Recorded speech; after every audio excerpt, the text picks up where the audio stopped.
Unafraid Show. It's your boy George Reister in the building.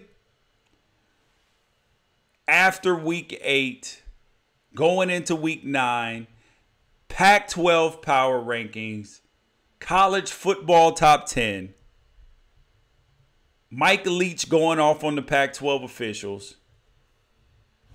We got so much up for you guys tonight. We had to make a take 2. I got the top 10 ready for you guys. All the crazy stuff that happened in college football today. It was absolutely berserk. You had Washington State and Oregon, which was one of the marquee games today. College game day was there. Everything, whole pomp and circumstance.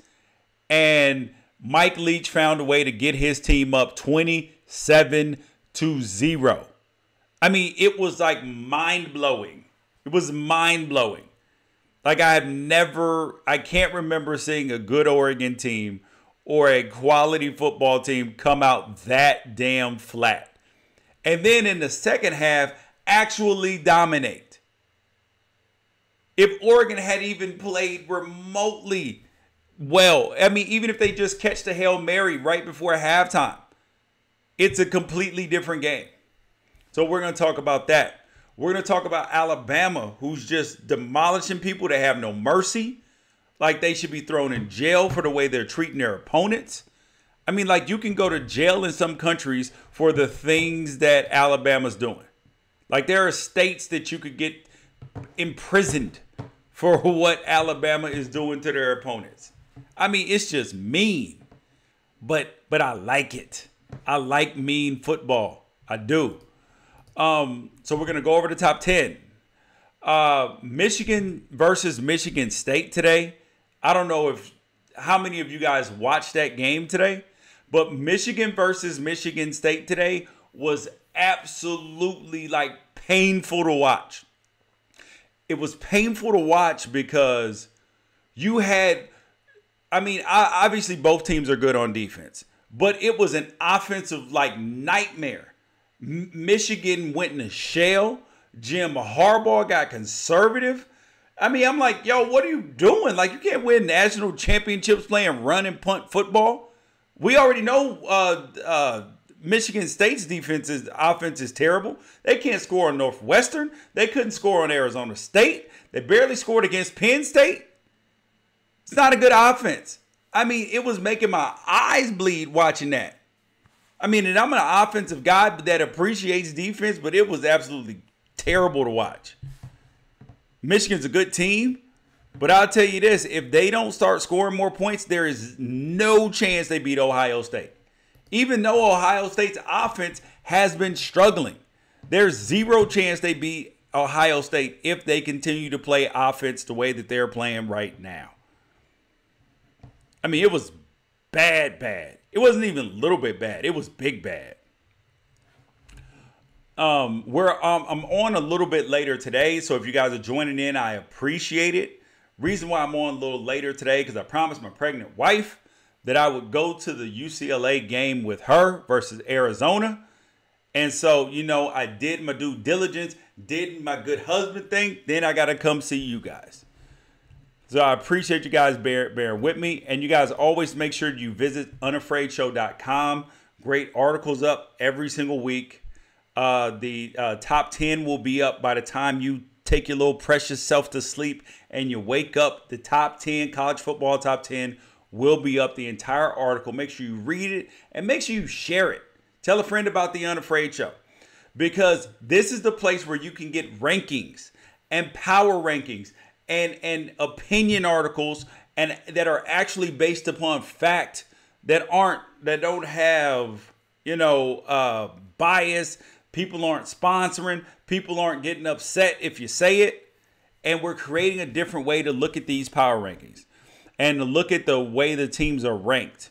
Because the traditional method of, this is the most talented team is absolutely horrible. The rankings should be based upon 3 things. They are quality wins, your schedule that you've played, not your future schedule, the schedule that you've actually played already. And the last thing is dominance. Those are the three factors that the top 10 should be ranked upon. And a lot of people have problems with that. Like they have problems getting around that idea because you're used to being force-fed the AP poll, which doesn't change unless you win or lose, doesn't factor in how you played so much. That's the difference. And you guys have to be willing to step out of your box on that and see something different. So I'm going to give you guys the top 10 for this week. And then I'm going to go over the Pac-12 top 10. I'm sorry, the Pac-12 games for today. Number 1, we got Alabama. George, I know they've played nobody. A grand total of nobody. They haven't played, but Alabama has factored in, even though their schedule hasn't been good and they don't have quality wins, Alabama's dominance has been unprecedented. I mean, like, I would like to rank them lower, but everybody below them has played. Their quarterbacks have had to play into the fourth quarter. They have scored points, and Alabama's just holding people up underneath the water, not letting them breathe. They're taking them out back and beating them. I mean, it's just horrible. Number 2, Clemson. This was Clemson's best game of the year. They played against undefeated North Carolina State, and they finally displayed the dominance that we all expected from that defensive line and that defense all preseason. Their freshman quarterback, Trevor Lawrence, is playing very well, but they can't go to sleep because they got Florida State next week in Tallahassee, and that's a trap game. That's the Washington State version of games for Clemson. LSU sitting at number 3. Thank you on the congratulations. So LSU is up number 3. They took Notre Dame's spot. Because Notre Dame was on a bye week. And the last time we saw Notre Dame, they were playing against Pitt. And they weren't playing well. If Pitt had a good quarterback, they would have won. Thanks for all the congratulations on the kiddo. So that's why LSU is there. Their offense is still not as explosive as it's going to need to be if they're going to beat Alabama in 2 weeks. It's not as explosive as it's going to need to be. But their defense, I mean, we're going to get a test. We're going to see how good Alabama is real soon because they haven't played anybody. Number 5, Notre Dame. They were on a bye. They got to get better. Ian Book is still good at quarterback. I like that team there. Number 6, Texas. Texas, they better hope Sam Ehlinger is healthy. They better have their kids praying for him and his shoulder at night and his AC joint. Because if Texas loses Sam Ehlinger, Texas ain't winning the Big 12. They're not going to the college football playoff. But them and Oklahoma, both, if they finish undefeated, the winner of that Big 12 championship game will 100%, you can book it, be going to the college football playoff no matter who wins. Michigan. Michigan is next up in the college football power in the Unafraid Show power rankings at number 7. Florida is at number 8. UCF, who everybody wants to lose. Every team in the nation wants UCF to lose because it's going to be very difficult when losses start piling up on these other teams for UCF not to get in the top 4. If they finish undefeated and have won by that point in time like 25 games straight, people going to start getting upset if UCF ain't in that top 4. Just telling you, they're praying they lose. They want them. I don't know who teams want to lose more, UCF or Notre Dame.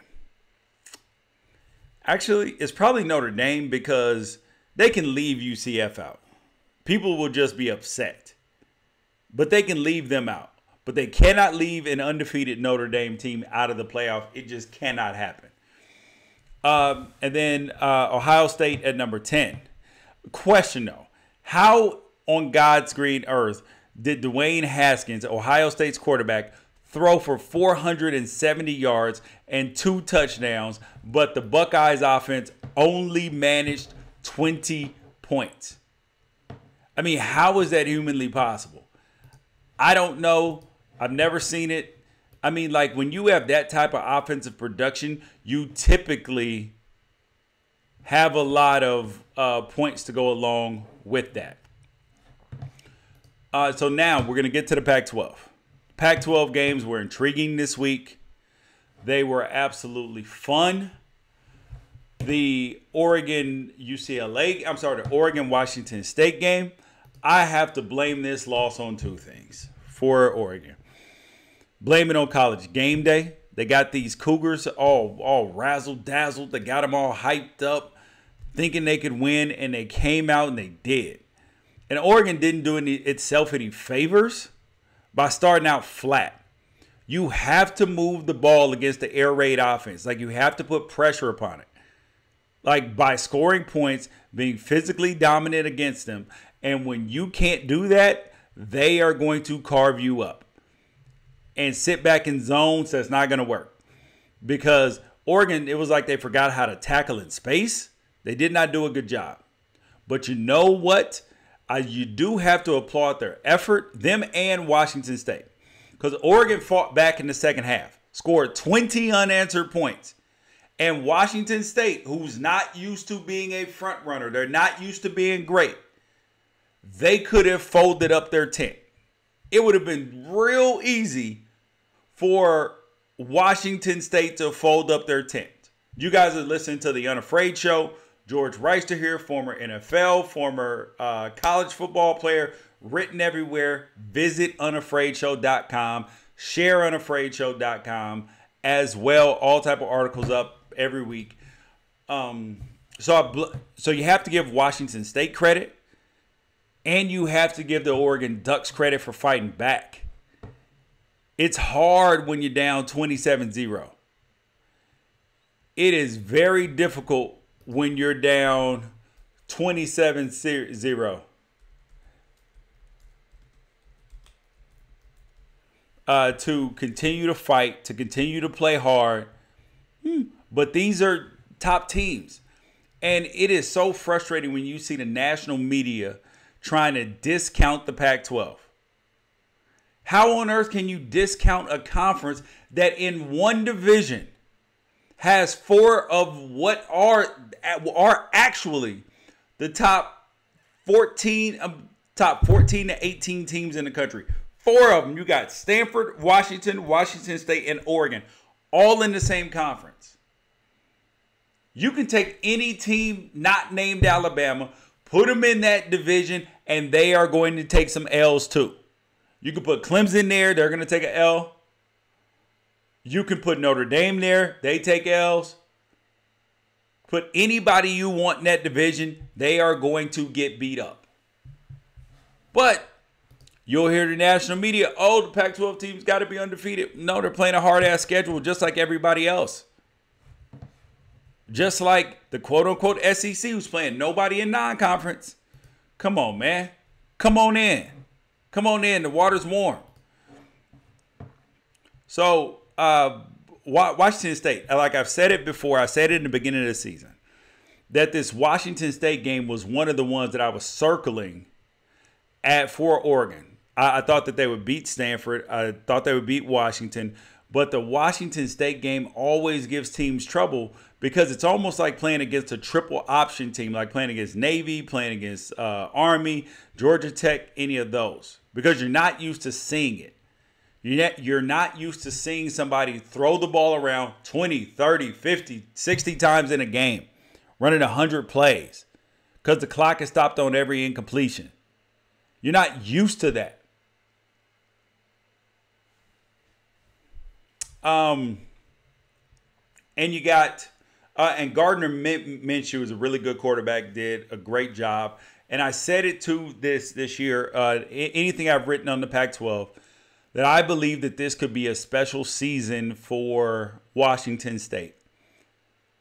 Their starting quarterback, who was going to be their starter quarterback, Tyler Helinski, committed suicide in the spring. And a lot of teams fold up their tent. But I believe in a quote that says, like, the strongest bonds are formed in the times of adversity. And this team went through adversity together. They went through a lot of adversity together, and they came out stronger and better. And that's why they were able to beat Oregon today. And that's why I believe that this team is on to something special.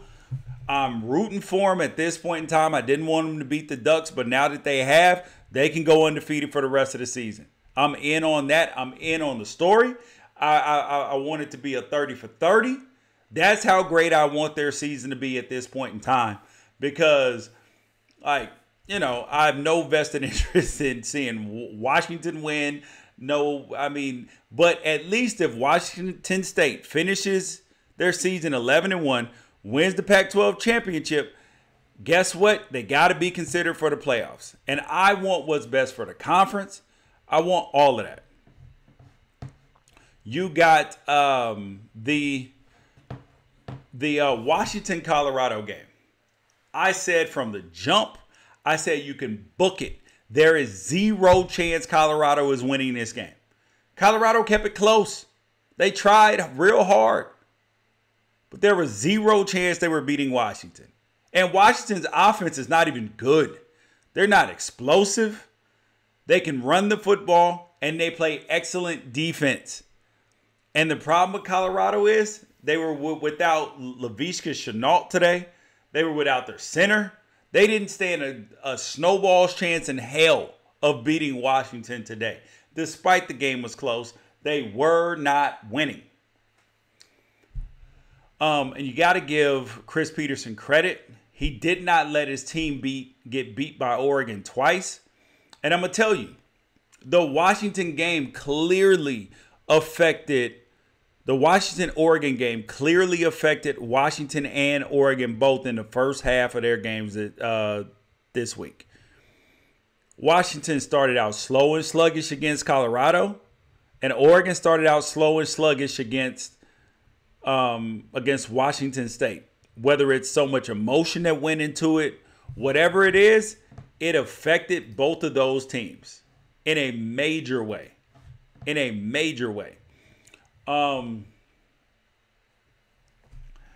Someone said Ducks still have a chance for the Pac-12 North if Washington beats Stanford and Wazoo. Don't give up yet. Oh, I'm not out on the Ducks winning the Pac-12 championship. However, if anybody is going to win the Pac-12 championship except for the Ducks, I would like it to be the Cougars. Even though I just so happen to randomly have some Washington State people in my circle, and these fools are hella annoying when they win. They're not used to anything good. Like, they're not used to any success out in the world. Cal and Oregon State. 49-7, Cal demolished Oregon State. Raise your hand if you knew that was going to happen. I got two hands. Oregon State is the worst team in the Pac-12 against the pass, against the run, in total defense. They're the worst at tackling people. I mean, they are absolutely just like, they are horrendous on defense. And then on offense, they're not great passing the ball. The only thing that they do well is run the football, and they were playing against Cal, who is a top run-stopping defense. Except for when they play Oregon and UCLA for some reason. They've been really good this year against stopping the run. And so, if you make Oregon State one-dimensional, they cannot beat you. USC and Utah. Oh, my God. USC was down 41-21 in the fourth quarter. I looked up at the score. I was like, what? Because USC started out 14-0. 14-0. And I'm like, okay. USC, you're going to win like I predicted you to win. Nope, hell no. JT Daniels threw for under 100 yards. Fink came in. He was 6 for 7, but I think he only threw for 32 yards too. Barely had 100 yards passing. 2 touchdowns and 2 interceptions. between the two of them. And then they let Tyler Huntley, Utah's quarterback. Utah couldn't punch their way out of an offensive paper bag all year. He threw for over 300 yards and 4 touchdowns. I don't know what the hell Utah is doing. Granted, they played against some bad defenses lately. USC's defense is not particularly stout. They played against Stanford, who hadn't been playing well, and then they played against Arizona, I think. So of course they weren't. I mean, they put up a lot of points on them, But I mean, like, they're on to something now. That's 3 straight games of 40 points. Didn't expect it, but you got to give them credit for that. I was at the UCLA Arizona game. Chip Kelly's offense, I mean, everybody thinks that he wants to spread it out and throw it all over the place, basketball on grass. No, Chip Kelly wants to run the football. That is number 1, number 2, and number 3 most important things to Chip Kelly's offense. Running the football. That is it. If you can stop Chip Kelly from running the football, you can beat Chip Kelly. If Chip Kelly can run the football, you can't beat Chip Kelly. These are the rules. I didn't make them up, but these are the rules. You guys, don't forget you're listening to Unafraid Show. Visit unafraidshow.com. Also, we got the merch. We got the DGDU shirts. Don't get ducked up. And the other ones for the other teams in the Pac-12 are coming out too. Because I want you guys to support the Pac-12. We need Pac-12 fans to get as die-hard as SEC fans, as die-hard as some of these Big Ten fans, where their motto is, well, in the SEC, their motto is, it just matters more. It's got to matter more to the Pac-12. It's got to matter more to the Pac-12 fans. You have to be willing to, eat this, breathe this. That's why they get so much national attention, because their fans dedicate and show up and show out. Pac-12 fans have to do the same thing. Tennessee fans still show up and fill up the stadium in Knoxville, despite the team being sorry as hell. I was just at UCLA. It was half full. And the team just won 2 games in a row. It's got to matter more. I wanted to go over real quick what happened with Mike Leach. And I wanted to know, because I didn't think Mike Leach went too far. I thought Mike Leach was very, very appropriate for what he did. And so if you guys remember when USC played Washington State, Porter Gustin, USC's star defensive lineman, he hit Gardner Minshew in the face. It was clearly targeting. It was textbook definition targeting. And do you know what the Pac-12 officials called? They buzzed down for targeting. And then Woody Dixon, who is the Pac-12's business affairs guy, got on the line and was like, no targeting. What? How insane is that? You aren't an official?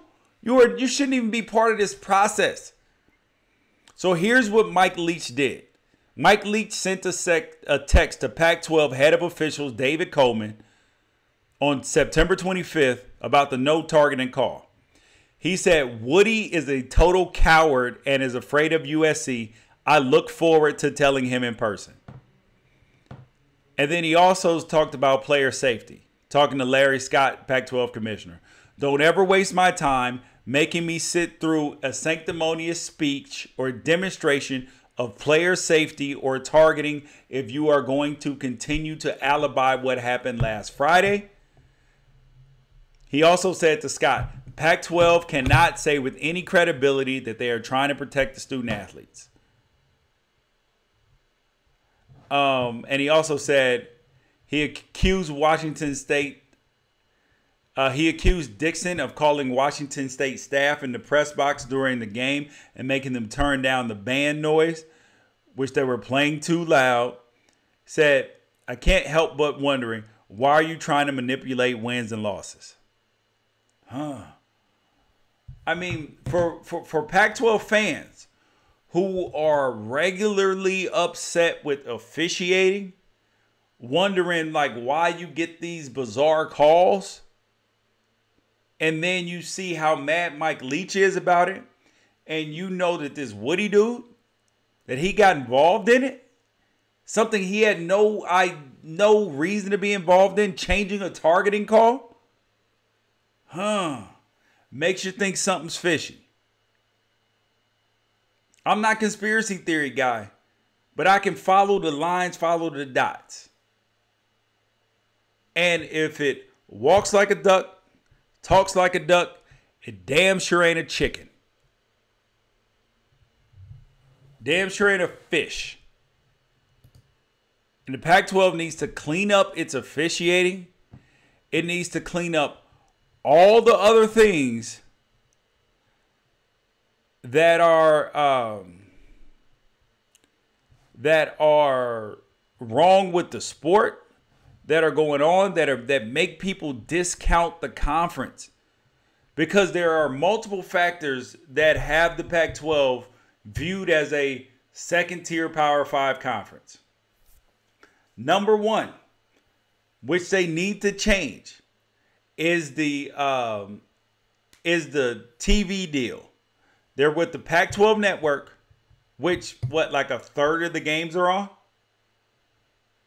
And you can't get it on DirecTV. You can't get it on multiple streaming services.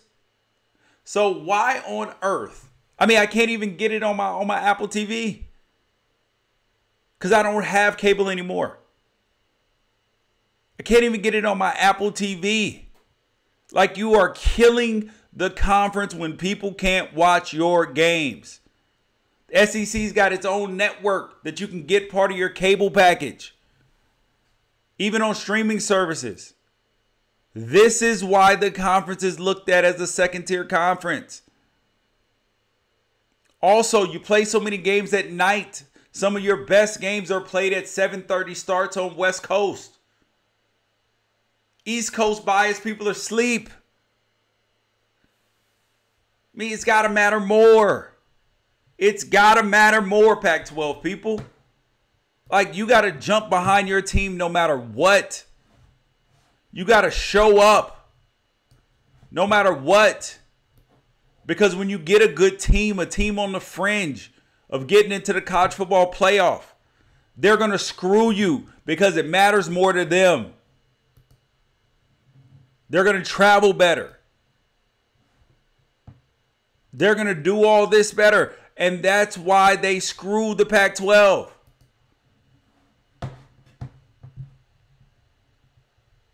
I got to get off my soapbox for a minute because this is something that's passionate to me, and it makes me upset because I'm such a college football fan. I want better schedules. I want the manipulation of the AP poll to stop. I want home and home matchups between elite conferences and elite teams. Frustrating when I don't get this. You guys, thank you for joining me on the Unafraid Show. George Reister here. I appreciate your time. Appreciate your energy. Thank you for joining me. Make sure you share the Unafraid Show. The podcast of this will be up very shortly. Peace out. Catch you guys on Monday with the Hot Takes House.